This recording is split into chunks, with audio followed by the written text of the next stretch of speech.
كان واحد إلى 1000 10 دنانير.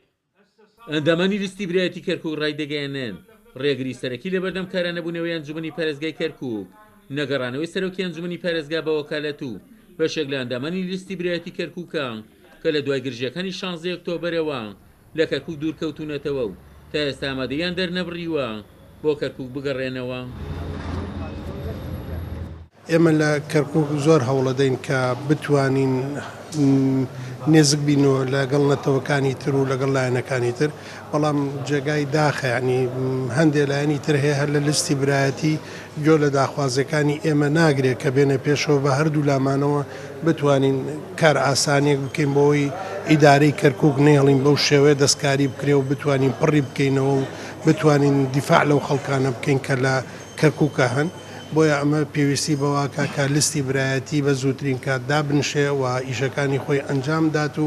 ڕۆیای خۆی ڕوون کاتەوە بۆ خەڵکی کەرکووک دەری ببڕێ و کارەکان ئەنجامدا. داوام بە ڕێزانشی کە سەر بە لیستی برایەتین بێنەوە بچینەوە ناو ئەنجومەن ئێمە بتوانین دارێکی تازە هەڵبژێرین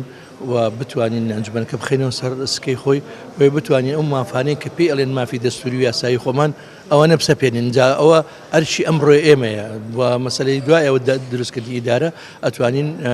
زاڵ بین بەسەر کێشە کۆمەڵایەتی و کێشە ئەمنیەکانیشە، بەڵام ئەگەر ئەمە ئیدارەکەمانەوە کراوە بێ بە تاکید کایە خۆشە بێ بۆ کۆمەڵی خەڵکی دز و جەردە و کۆمەڵی خەڵکی نەفس نزم کە بە ئارزوی خۆیان میلەتەکەمان ئازار بدەن لەبەرەوە ڕزگارکردنی ئەو وەزعە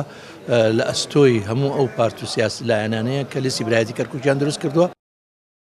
لێپرساوی کێتیش لە کەرکووک ڕایدەگەیەنێت هەندێک لایەنی سیاسی لە کوردستان بە دوورشم خۆیان بە خەمخۆری مەسلەی کەرکووک دەزانن، بەڵام لە ڕووی پراکتیکەوە ئامادە نین کێشەکانی کەرکووک چارەسەر بکرێن. مە پێمان وایە لە کەرکووک ئەگەر بێت و محافزەکە دانرێ ئەوش لە کوردە و لە پشتیەکێتیە ئەگەر محافزەکە دانرێت زۆری کێشەکانمان لێرە چارەسەرەکرێت. من پێم وایە چەند کێشە لەم شارە هەبێت ئەو لایەنە بەرپرسیاری یەکەمە چووکەم پێشتر کێشەکانی دروست کردی سێش کامانەوێ هەندێک لە کێشەکان چارەسەر کردی هەروان نایەنە پێشەوە. هەندێک لە ملاولا قسەی شەکەنەوان ئێستا پێیان باش عەرەبی یا تورکمانێک بێتە محافزی کەرکووک ئەمەش بۆ خۆی ئەو مەسەلە نەتەوایەتیە کە باسیەکەن دیارە بە دوو زۆر قساکەن بە جۆرێکیانەوەی باسی نەتەوەی کوردەکەن بەڵام بە عەمەلی نایەنەوێ ئێستا کاوان بەرپرسن و ڕێگریشن لەوەی کە نایەنەوێت کێشەکانی کەرکووک چارەسەرکرێت. وەک چاودێرانی سیاسی شاماژەی بۆ دەکەن دوای تێپەڕبوونی نزیکەی سێ هەفتە بەسەر گرژیەکانی 16 ئۆکتۆبەردا